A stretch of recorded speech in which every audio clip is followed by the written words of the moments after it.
Yo, I was thinking, and there's a lot of superhero stuff out there now, and more to come.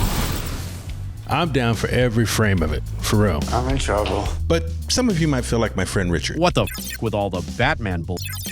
First Batman, then the Joker, and now the Penguin. He's not wrong. What the f? It made me wonder, how'd we get here? You know, generationally speaking. It begins, as most things do, with the greatest generation. As kids, they played hopscotch, stickball, kicked the can. They sat with family and listened to radio shows like The Shadow or The Lone Ranger. And they would grow up to create the golden age of Hollywood. He's looking at you, kid. Movies like Casablanca, westerns with John Wayne. And they were really into jigsaw puzzles. Like, really into them. Hey, watch it. Damn. They survived the Great Depression and, of course, World War II.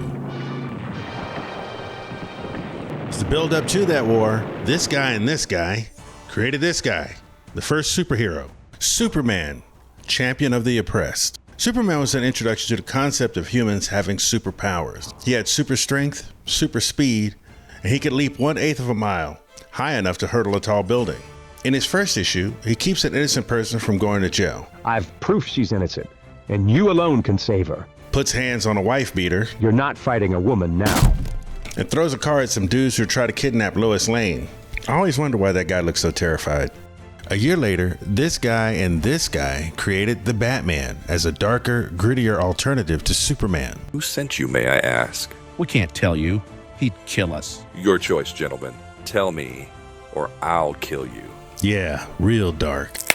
And no superpowers here, just smarts, martial arts, and gadgets. I think my suction pads will come in handy here. Batman and Superman were mostly fighting everyday crime and criminals, but Jerry and Joe, while witnessing the rise of anti-Semitism during the war and being Jewish themselves, created this: how Superman would end World War II. I'd like to land a strictly non-Aryan sock in your jaw. And it was stories like this that inspired other artists like this guy and this guy to create this guy, Captain America, punching Adolf Hitler on his first cover, which was controversial because America wasn't even in the war at this point.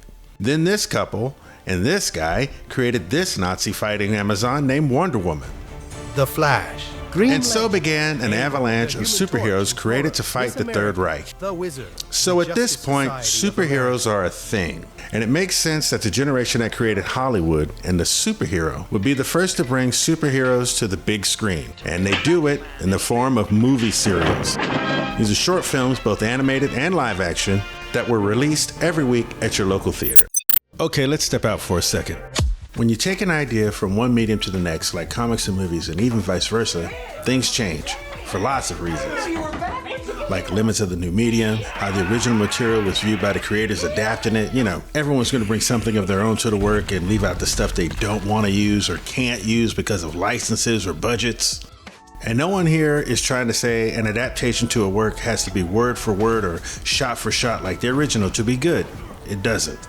But what you're not going to do is disrespect the original material or its audience. Save Martha! And that brings us back to 1941, the beginning of it all, with the first superhero serial, Superman.